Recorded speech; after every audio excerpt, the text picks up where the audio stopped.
Sarah Jenkins gripped the armrest in St. Mary's General ER, pain radiating from her lower right side like fire. 3 days of agony had forced the 2-hour drive from her rural town. As principal of Lincoln Elementary, she'd powered through flu seasons and budget cuts, but this was different. Her appendix, she suspected. Insurance card ready, she waited. The room reeked of antiseptic and stale coffee. A baby cried.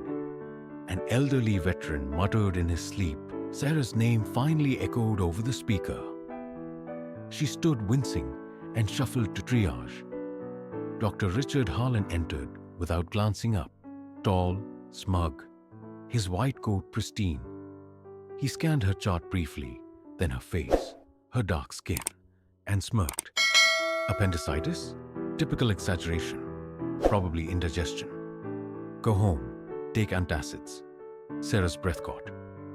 Doctor, I can't keep water down. The pain's worsening. Please examine me. He waved her off. I know your type. Drug-seeking drama queens wasting my time. Next patient.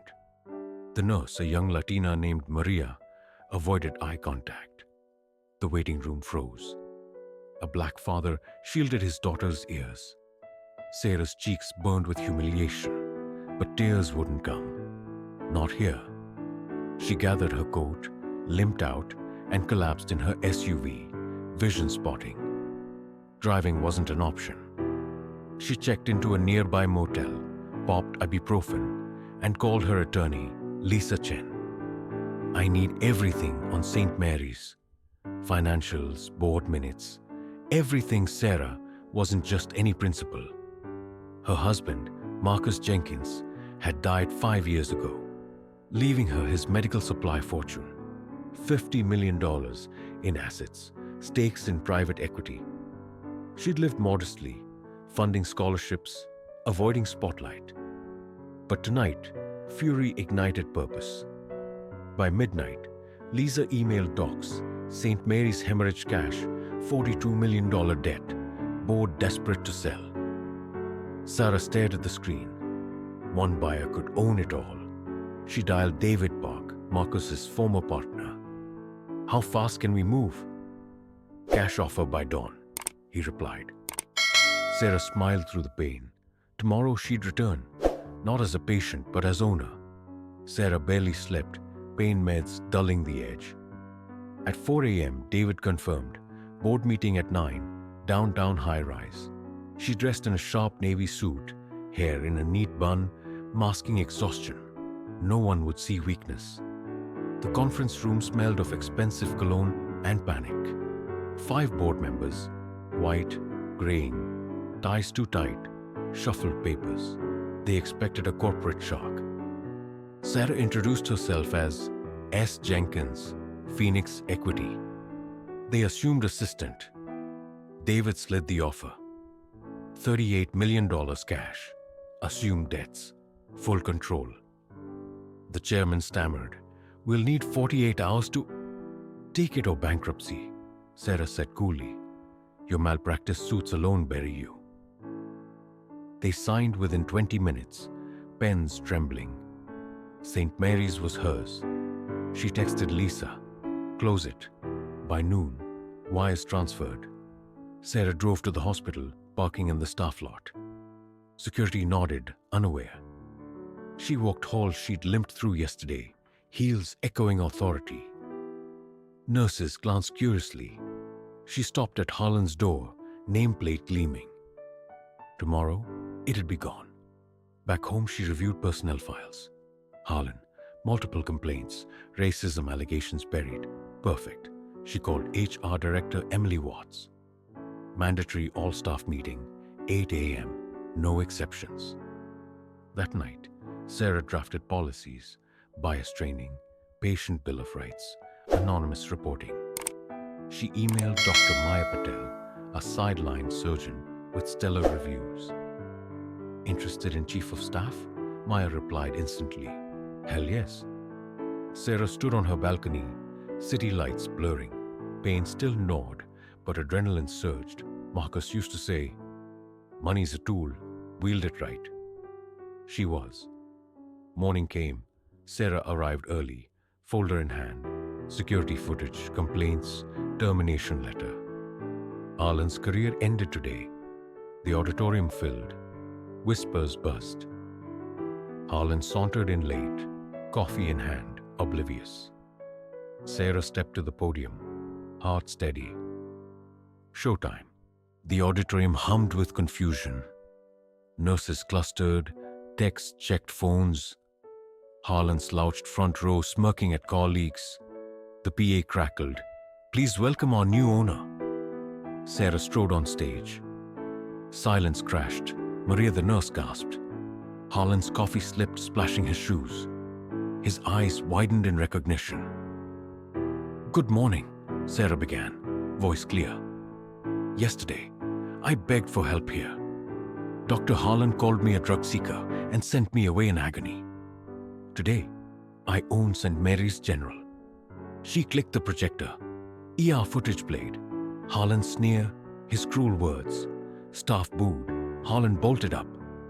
"This is illegal. You can't—" "Security," Sarah said calmly. 2 guards flanked him. "Dr. Richard Harlan, you're terminated for cause." "Escort him out?" He thrashed, yelling slurs as they dragged him through aisles. "Reverse racism! I'll sue!" Doors slammed. Applause erupted. A black orderly pumped his fist. Sarah waited for quiet. "This hospital failed me, and countless others. No more." Effective today, mandatory anti-bias training, patient advocates in every wing, full review of past complaints. Harlan's cases first. She introduced Dr. Maya Patel as interim chief of staff. Cheers again. Tanya, the ER nurse from yesterday, approached afterward, teary. "I'm sorry I stayed silent." Sarah hugged her. "Promote yourself." "Your patient experience director now." Walking wards, Sarah met patients. A teen with sickle cell thanked her for new pain protocols. An elder praised shorter waits. By evening, news vans camped outside. Sarah slipped out the back, driving home aching but unbroken. Aisha, her daughter, waited with soup. "Mom, you okay?" "Getting there," Sarah said, scrolling headlines. "Millionaire principal buys hospital after racist snub." She saved Harlan's frantic voicemail, begging, threatening. Evidence. Tomorrow, the real work. Rebuilding trust, one life at a time. Headlines exploded. Black entrepreneur seizes hospital in stunning revenge. Sarah ignored interviews, focusing on change. She installed suggestion boxes, hired diverse staff, painted murals in pets, kids' handprints in vibrant colors. Harlan's license hearing loomed. Sarah testified remotely, showing footage, patient statements. Board members squirmed. Suspension pending. Inside St. Mary's, morale soared. Wait times plummeted. Sarah funded a mobile clinic for rural areas, her old neighbors. First stop, her hometown. Folks wept, hugging her. Keisha, the waiting room mom, became community outreach lead. Her son's asthma controlled. He played soccer again. Harlan's old office? Converted to a quiet room for grieving families. His parking spot reserved for volunteers. One afternoon, a letter arrived. Harlan scroll. "You destroyed everything. Rot in hell." Sarah pinned it on her vision board. Motivation. Profits turned positive 6 months in, not from cuts, from volume. Patients returned, trusting care without judgment. Staff turnover dropped 70%. Dr. Patel expanded telehealth, reaching underserved counties. Tanya's team resolved 200 complaints monthly, turning detractors into donors. Sarah mentored young Black professionals, hosting monthly lunches.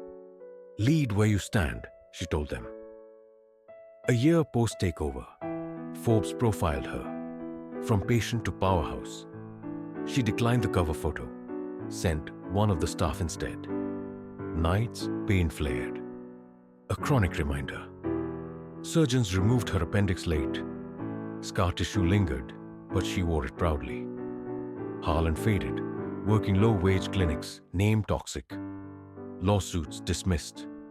Sarah stood in the revamped courtyard, fountain bubbling. Kids laughed on new swings.